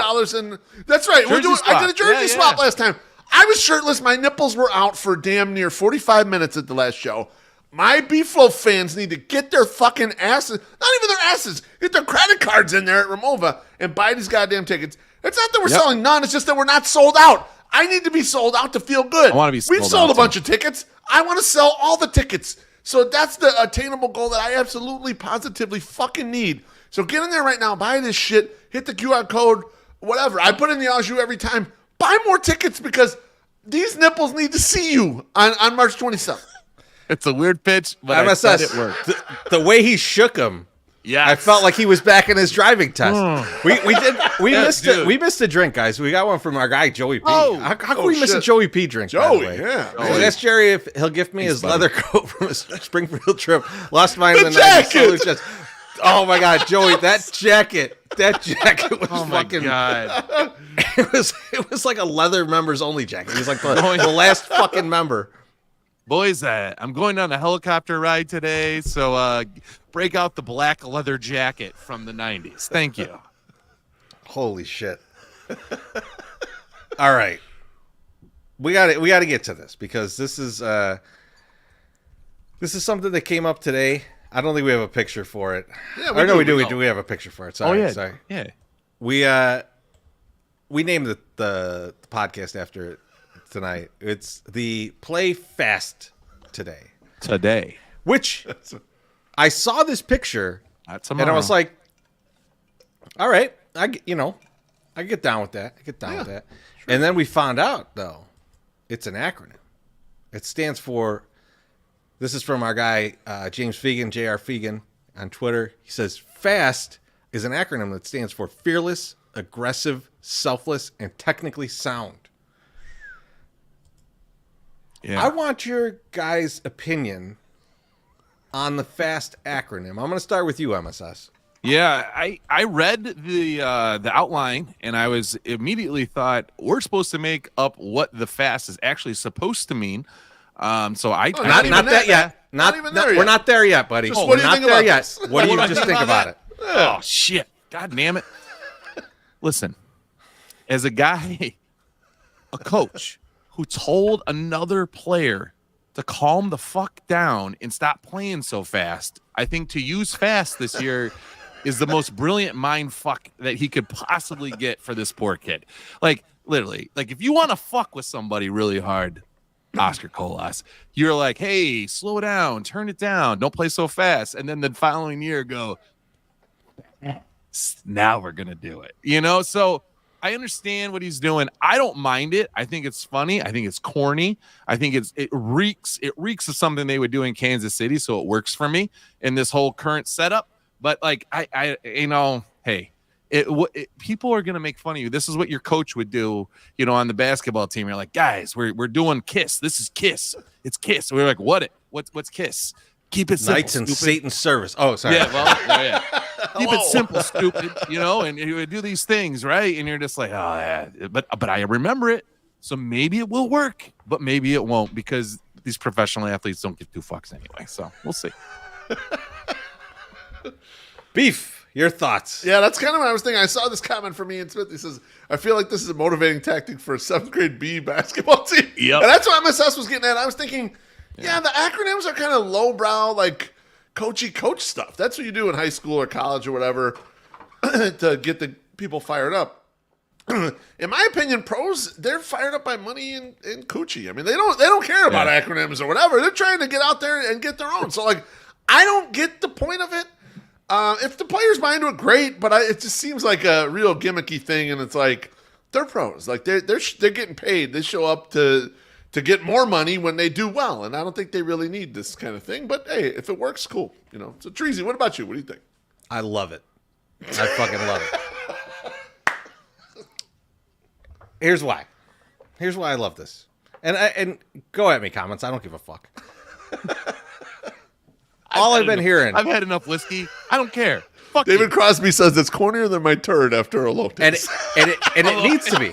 It needs to be. It needs to be. And here's the thing. All I've been hearing from everybody in the Sox for like the past few years is like, we got to build this culture. We got to build this culture. And they never say what the fucking culture is. Well, here it is. And it's in an acronym so you don't forget it. And if you're in any fucking corporate meeting where they're like, what are our company goals? What are our company, what do we stand for? Yeah, what's our mission statement? It's always the corniest fucking bullshit that people remember. Right. You can't I can't tell you my company's mission statement. Don't fire me if you're watching this. But I can't tell you because it's like this long thing. If it's a fucking concise like acronym or like a single sentence where you just know what it is, then you know what it is, and like that motherfucker can go in the dugout now and just walk up to Oscar Colas and tell him you're not playing fast. And he knows what he did. Yeah. Hey, fucko. To some extent, because it is pretty vague. But like, so what does it translate to in Spanish? What's the? Oh man. Oh, okay. Oh, we didn't think about that. We didn't think that far ahead. Huh? Okay. I didn't use that Duolingo app, man. God damn it. I'm sorry, it's last segment. I apologize. I wish I could. I wish I could.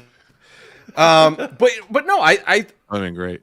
I like it. I like that. I like that. At least they're going. This is what we want you to do.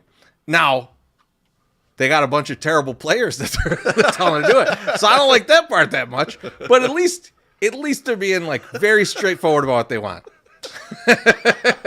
John Nava is translated for us. Whoa, I'm pretty sure Pendejo's with a P, but I don't want to be grammar police here. Spanish grammar police. It's late in the show. You're right. You don't gotta act that way. Now MSS. Let's get to what you wanted to talk about. Well, I'm sorry. I was not. I want acronyms from you guys for the team. As I briefly stated, I thought we were supposed to make up what it actually described for the team now in using the same thing. And it was fucking around at spring training is fast. Fucking around at spring training. Wow. Now, Loaf sparked a little creativity when he said, hey, these guys are motivated by money and coochie. Coochie, yeah. I thought on the fly here, free ass starts today for fast for the guys. So if you do good, actually, let me rephrase though. You're I like that MSS. Let me rephrase. Yeah. There's probably a couple of gay guys in there. They might be motivated by a cock, so that's okay. Coochie and cock. Let's just make it both. I was gonna say I thought MSS's was good because that's that's why his covered it. His covered it. But I just want to correct what I was saying. You know what I mean. They're into some stuff. Yeah. Shocker of the year. Alexis Lopez thinks that free ass starts today is a good one. So thank you, Alexis. We appreciate it. How dare you? Terezi, what did you come up with? So I came up with Wish, and it's what if someone hits? That's the goal for the year. What if someone hits? That's what we're wishing for. So Wish fits. Our guy Baloney in the comments says cock. Catch the ball, utility players, challenge the hitters, K's. Yeah, that's pretty decent. I don't mind that one bit, It's a lot of words to be 4 letters, but we'll give it to you. We'll give you a pass right there. Yep. Beef, what do you got? Mine is I'm gonna go with play smart. And smart is stop making asinine remarks to media. And let me tell you what that means. Don't mention Tony La Russa. Don't mention culture. Don't mention effort. Don't mention clubhouse. Don't mention anything that irritates the bowels of our sensitive little fucking fan base. Yeah. I just want to watch ball and enjoy myself. I don't want to look at Twitter and everyone have a fucking heart attack over some benign comment because you said Tony La Russa's name and everyone shit themselves. Players, please look out for me. Look out for me in this because I'm trying to enjoy myself here. I like this one. Beef, we were talking about this the other day. Is if they would have just said, owner's buddy takes in batting practice, no one would have batted an eye. But because it's Tony La Russa and they say Tony La Russa did this, it's like, oh shit, Tony La Russa's involved? No. He's like the owner's best friend. So he lets him roam around the park. He's not doing anything. They might be paying him, but who gives a fuck? No one's listening to him. They didn't listen to him when he was the manager. Why would they listen to him now? I mean, come on. Just let these people do what they got to do. Jesus.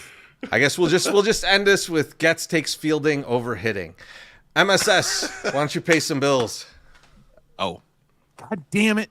I'm not ready for the second week in a row. It bums me out. Here we go. Love is in the air, and so is speed. This Valentine's Day, surprise your sweetheart with the gift of a lifetime. A brand new Mazda from Mazda of Orland Park. With our wide selection of high-performance vehicles, you're sure to find the perfect match for your loved one. Imagine driving off into the sunset, hand in hand. With the wind in your hair and the purr of your Mazda's engine in your ears, it's the perfect way to show your sweetheart just how much you care. So why wait? Come visit us at Mazda of Orland Park today and let us help you make this Valentine's Day one to remember. Mazda of Orland Park, home of the Zoom Nation. 8910 West 159th Street, Orland Park. 708-444-3200. Zoom. Smash or pass. Smash or pass. Smash or pass.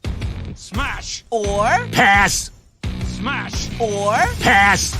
Smash or pass. Yes. Every time we Ladies play and that, gentlemen. I think it's over, and there's 5 more seconds. It gets longer. I feel like every time we're gonna do this, MSS uploads a new one that's a few seconds longer. Just to trick us. I have an idea, and I was gonna do it today, but I didn't have enough time. I had to do some other shit. So I have an idea for Smash or Pass the next time we do it. So get ready. It's gonna be an edit on the song, so you get ready for it. It'll be very nice. Same song you love, just a little bit of a remix, and we'll go now. Today, Smash or Pass. God, This is what we're doing. The boys threw it to me, and they said, "Hey, come up with a Smash or Pass for us boys."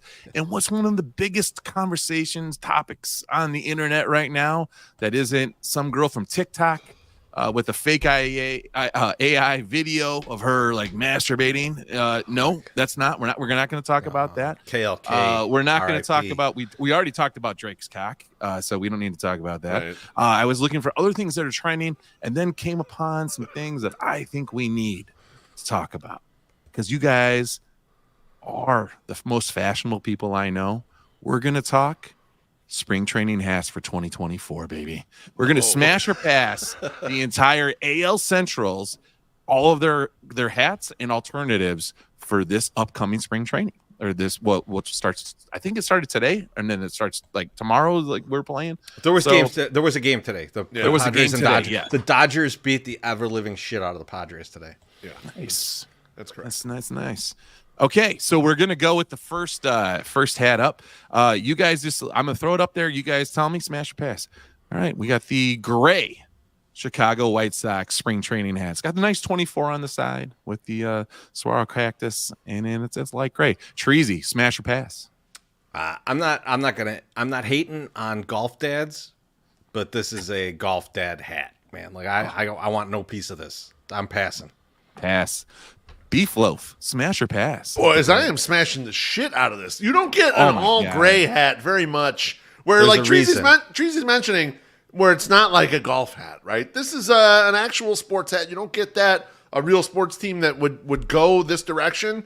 So it's a difference. Like it's a very different hat. I would smash it. I would definitely wear this hat, folks. If you're not watching on YouTube, please like and subscribe our channel, and you can come and look at it. This is the material they should have made the pants out of because I don't think it's translucent.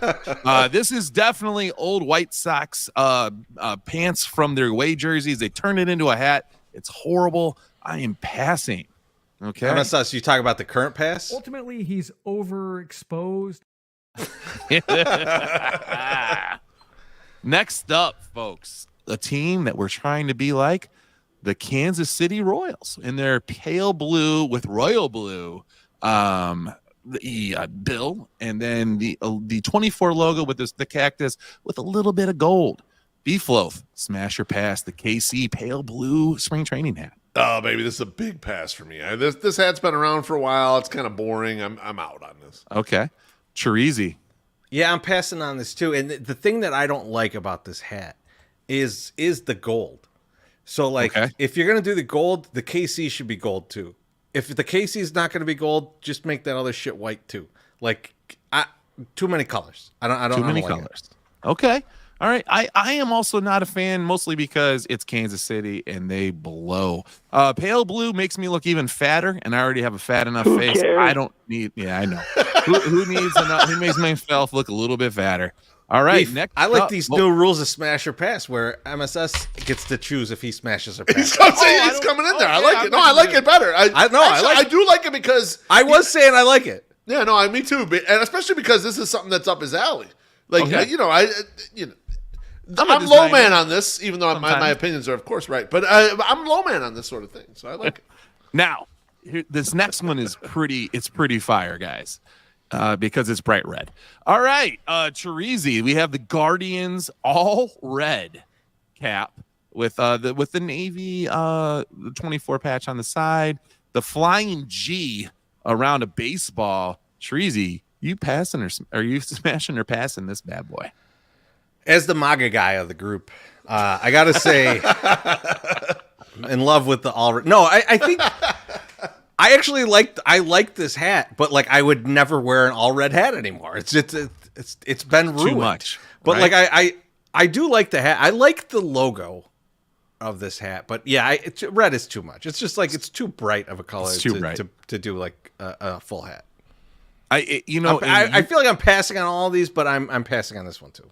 It's really funny that Fred Durst did not ruin the all red hat. It took a president that ruined it. So, Beef Loaf, smash or pass, the Guardians all red. You know what? I'm on the same wavelength as Treasy, where I really like the red hat. It needs some offset. It can't be entirely red. Like if it had one other thing in here, if the logo was like a blasting different color, I'd be in. If the brim was like kind of a different color, I'd be in, because I had no problem with the red, but all red is just kind of weird. So I'm gonna pass on it. But it's close. Like I agree with Treasy. I like the logo brim too. Blue brim. This is fire with a blue brim. Yeah, I totally agree. Yeah. All right. Or even in the comments they're saying black brim. Yeah. You do that offset. This would be a fire hat. But as all red, I'm not a big fan. Yeah, I don't want to think you want to go with the black when you got navy in there. I think navy would be sufficient. But yeah, no, it's just way too much. Like the gray, somehow I don't know how Kansas City got away with having a different bill, because these guys the Guardians are all red. Listen, as a guy whose face like gets a little bit peaked, when he gets a little bit too hot, a little too sweaty, I don't need anything more that's red on my body to like show off my face. I don't need that. So I'm passing on this motherfucker too. Now, our good friends up there in Detroit, Jason Benetti's definitely going to be rocking this bad boy. It's an all orange Detroit Tiger logo hat, but with a tiger that I think was taken from the back of some jacket that they found in Japan. Like, I'm not sure when they used this. I'm pretty sure I saw that on a bomber jacket from a guy coming back for WW2. Loaf, you're first up. What do you think about the Tiger all orange hat? Man, it's so unique, and you don't get all orange. I'm going to smash just because of that. If this had a black brim, this would be like one of the best fucking hats ever. But I like it anyway, and I'll go with it. And I like the fact that the Tiger is baring teeth and looks aggressive. You don't see that usually. Aggressive. Usually they're like kind of smiley or fun or friendly, like campy versions of it. This one looks aggressive. I'm in on this. I totally smashed this. Definitely not a playful tiger. You're correct in that, Loaf. Chirizi, what do you think about the all orange tiger? It's a lot of orange. Just like the red was a lot of red, but like orange is a little more muted, so I think I can deal with it. But like I think I would rip off the 24 patch on the side and go, check out this Bengals hat. Yeah, right? That's what it looks like. Yeah. It looks like a Bengals hat. Or I'd get 100%. like a Joe Burrow head patch that I would put over the side. Like I'll make it a Bengals hat. Now listen, I'll smash. I feel like I've passed on too much. I need to smash one. I'm going to go with this. I mean, obviously, we're not going to wear a division rivals hat, but we can at least recognize the art that is there. The Bengals aren't in the Bears division. That's true. That's correct. I, as an Illini fan, that they have a lot of orange and orange everything. Another color, MSS does not look good in. I don't want to look more like a pumpkin, so no, I'm going to definitely pass on this one. Last division rival, the Minnesota Twins. It is a red hat. I'm assuming a black brim, which is odd to me because there is navy in here. And it has the flags of both Minneapolis and St. Paul on the front. I'm going to go first with Chirizi E. What do you think? Smash or pass? I kind of like this logo, but I'm with you. The black brim is throwing me off. Why isn't it navy? Right. Like I think it, and like I'm colorblind too, so like I shouldn't even notice the difference, but it's so stark that I notice it. Like I think if it was like the same color as the flags on there, I would smash. I'm going to smash it anyways. I think the logo's worth it. I like the Twin City logo. I think they need to lean into that more. So Ian Eskridge said that it is actually navy. It looks black in the picture, but if it is the Twins dark blue, a little bit better.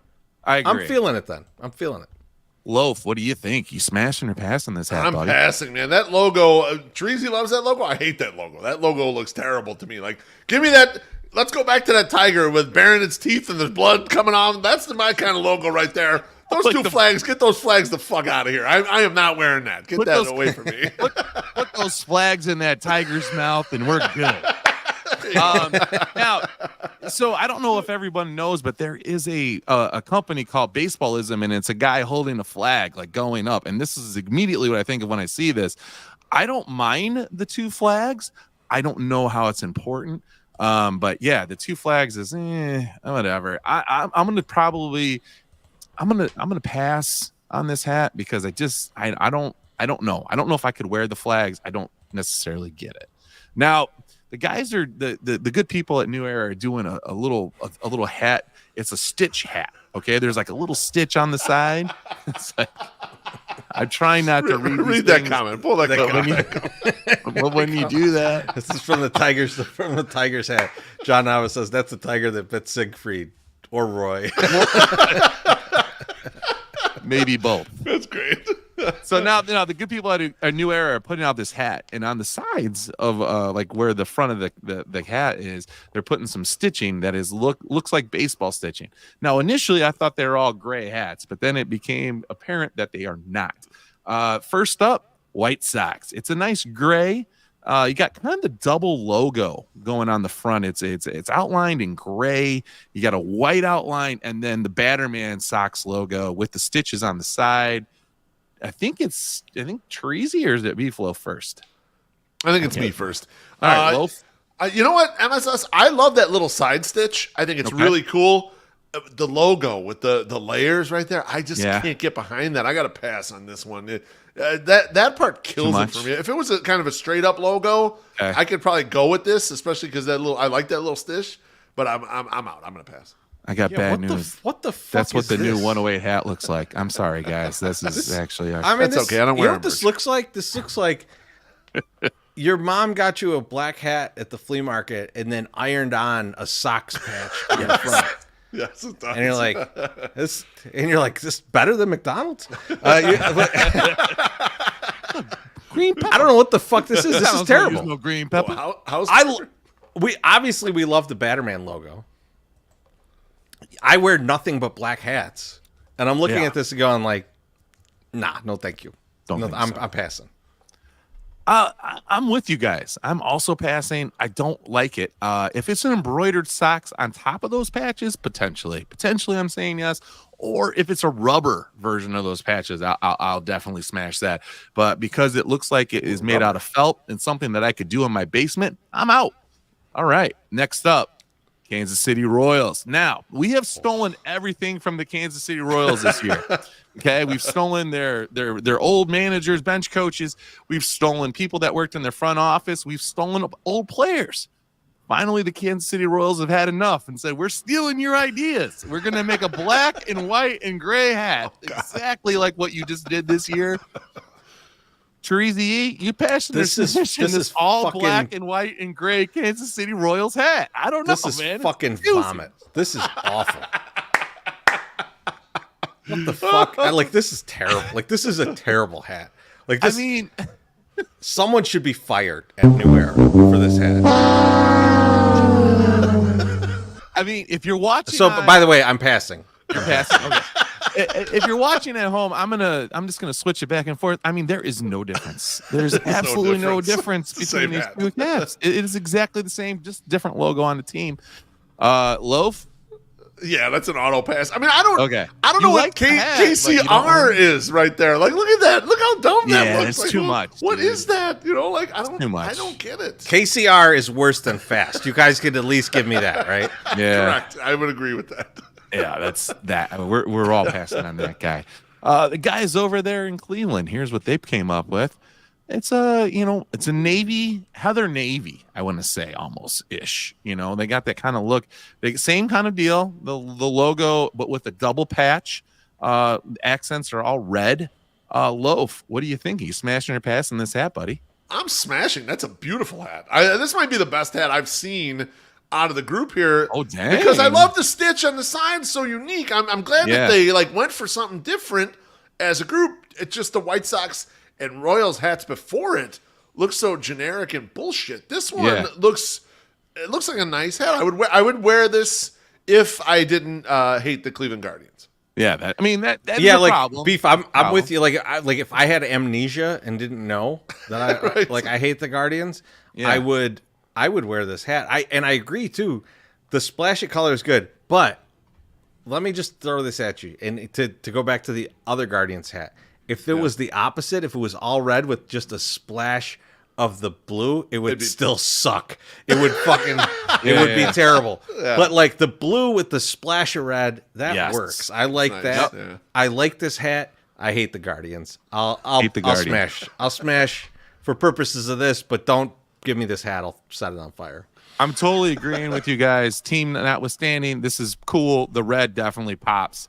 A nice navy hat. You don't get a lot of navy hats. And they're good. You got to have a good navy hat here and there. To prove how much we like, we should buy this hat for our uncle who's out in Cleveland. He's a great Guardians idea. fan. Yep. We should get this for him. Available at Lids. Now, Loaf, I think you might have came too quick because here's the hat you might want to purchase out of this line, buddy. Oh, look who it is. It's your buddy, the Tiger.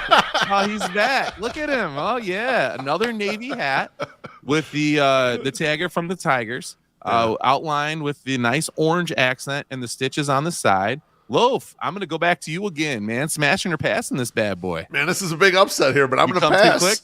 I'm passing. No, I'm going to pass. If this hat was all orange with the black stitch and the black outline outside my Tiger, who has the teeth out and the blood and everything, then I would hit it.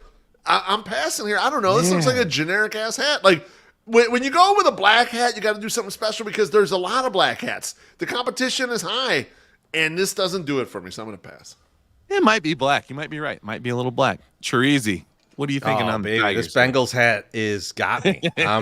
I'm smashing. I'm smashing. I can see Jamar chasing this right now. I'm feeling it. Give me that hat.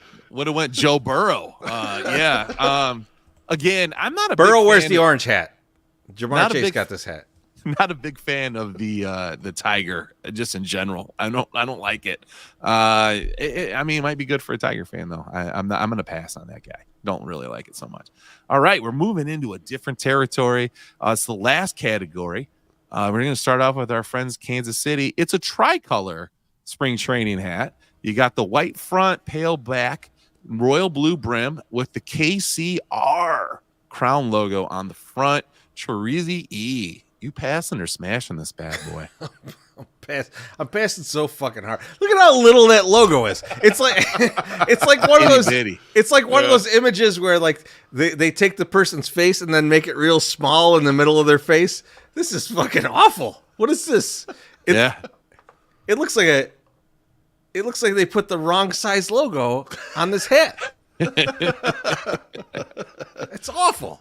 All right, so that's a pass from Chirizi. Loaf, what are you thinking? I know they just tricolor. You know what, MSS? I know they just started doing the KC with the R thing, but it's time to retire it already because it's not good. Like we're gonna pass. I know this is the first time they're rolling it out, but maybe just put it into early retirement right away because I can't look at it. There's no way. Let's get this out of here. Bad idea. Get rid of it. Now I am not as turned off by the small logo on the front of the hat. My favorite part of this hat is the tricolor. It was reminiscent of the 83 Sox logo or hat to me with the red, white, and blue with the white front. I love those hats. It's a Montreal Expos thing. Maybe they're trying to tell us, hey, guess where the Sox are going. They're going to Montreal. We're going to bring back all these weird color hats with the Royals because they got confused too. I like the pale blue with the white and the navy. Yeah, the royal blue. I'm gonna hit this. I'm gonna smash it. So I'm gonna take this hat. Yeah, I know. I just like it for some reason. I don't know why. Wow, I like it. I need him to have this hat on his head at some point during the year, just so we can take a picture of this. Beef, I'm gonna get him a big hat for his big head and have the tiniest little 108 logo on the middle. It's a great idea. The logo, as long as it's tricolored, then you're okay. You're good. Beef, the little the 108 logo from the knit caps that we had before, like the little small logo. Yeah. I'm gonna put that on a fucking tricolored hat for Mr. Big Head over here. Put it on his big Rottweiler head, and we'll laugh about how little it looks. This is K-Dog's favorite hat that we've ever made. He will tell me that every time he sees it. He loves it's mine that too. One. It's mine too. I wear it to the gym. That's how much I like it. Next up, our friends in Minneapolis. You got I think it's twin. I'm gonna assume that Ian probably knows what he's talking about. I'm assuming this is not all black. It's actually the dark navy twins. It's a pinstripe white front, black back, black top, black brim. Navy M with the weird star above the M. Beef loaf. We smashed or passed on this twins hat. I can't believe I'm saying this, but I am smashing. I really like how that looks, man. I like that the little red star or dot or whatever it is above the M. And I like the pinstripe on the hat and dual colors. I like it. It looks good. It's not a hat that I see out there in the wild very much. I would rock something like this. See, I feel the Minnesota North Stars hat here looks good, but without the pinstripes, I think it would be better. Okay. I think without the pinstripes. So you think just like straight white on the front? It needs to be a little cleaner so that like that star really pops, right? Like I think it's an optical illusion with the fucking pinstripes. So like, I think if it were just the M with the I guess it's the North Star. I guess I don't know what the fuck it is. Would be pretty cool. But I'm gonna pass on this one because fuck pinstripes, fuck the Yankees. It looks like a butthole sometimes too. Loaf, we share the same taste, and women do not share the same taste in hats. I am definitely passing on this one. I don't like the pinstripe. I think it's weird. It looks like, oh, hey, we have part of the uniform pants. This begs the question. Maybe this is where the pants ended up that you can't see through. They're all in the hats. They had to get the material to make the see-through pants because they had this. Yeah. Really, he's overexposed. I'm definitely passing on this Twins hat, even though I like the TC logo. TC logo is dope to me. Could never wear it because they're a division rival. And so they can go fuck themselves. But yeah, no, I'm definitely passing on this one. Next up, the bad boys from Cleveland. Look at this motherfucker right here. You got a red brim. You got a white crown and black in the back or navy with two stripes across that they actually have on their jerseys with the Guardians logo right in the middle. Beef loaf, you smashing or passing? Oh, boys, that's a little too busy for old Loaf. I'm going to pass on this. Even though I do like the logo, the Guardians logo, the rest of it is it's not speaking to me. I'll pass. Chorizo, your thoughts? It feels like a pair of socks from the 80s. I don't know. It does have a tube sock vibe. I'm gonna pass on that. Like, I don't know. Like, you could. I get the stripes could work. They don't though. They just don't. So yeah. I'm gonna pass. Boys, I am smashing this. I love this hat. I think it's great. What? I love the stripes across it. I think it's good. It's not the stupid pinstripes like the Twins. It's like a good thing across there. It just breaks everything up and makes it look good. Maybe it's because I'm a man with a gigantic fucking dome. Maybe I'm like, hey, listen, this will make my head look smaller. I don't know. This looks like a pair of socks that someone's wearing when they get killed in Friday the 13th. I don't know, dude. That's what this looks when like I saw it. Maybe I'm reminiscing of the times I used to come. They've just made Whoopi, and now they die. Anyway, next up, he was only wearing his Cleveland Guardian socks, and then Jason Voorhees chopped his head off. Jason Benetti killed him with a tiger. Whoa! Let's not get into his hammer. Okay, let's take it easy. All right, next up, The guys up north, Detroit, similar style hat. Got the stripes in the middle, gray front, black back or navy, with the big D. From Detroit. Hello, Chirizi. You smashing or passing?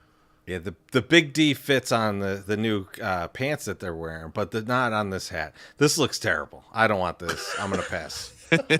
Beef loaf. Are you going to agree with your brother or go off on your own? I agree 1,000% with Treasy. This hat is horrible. This is not the worst hat because the mini KCR logos were so bad, but like this would be the worst hat if they didn't screw that up and realize they shouldn't have done that ever. So Beef, it's a horrible hat. I would never wear this. It's like they went like we've got 3 hat ideas. We'll just jam them all together.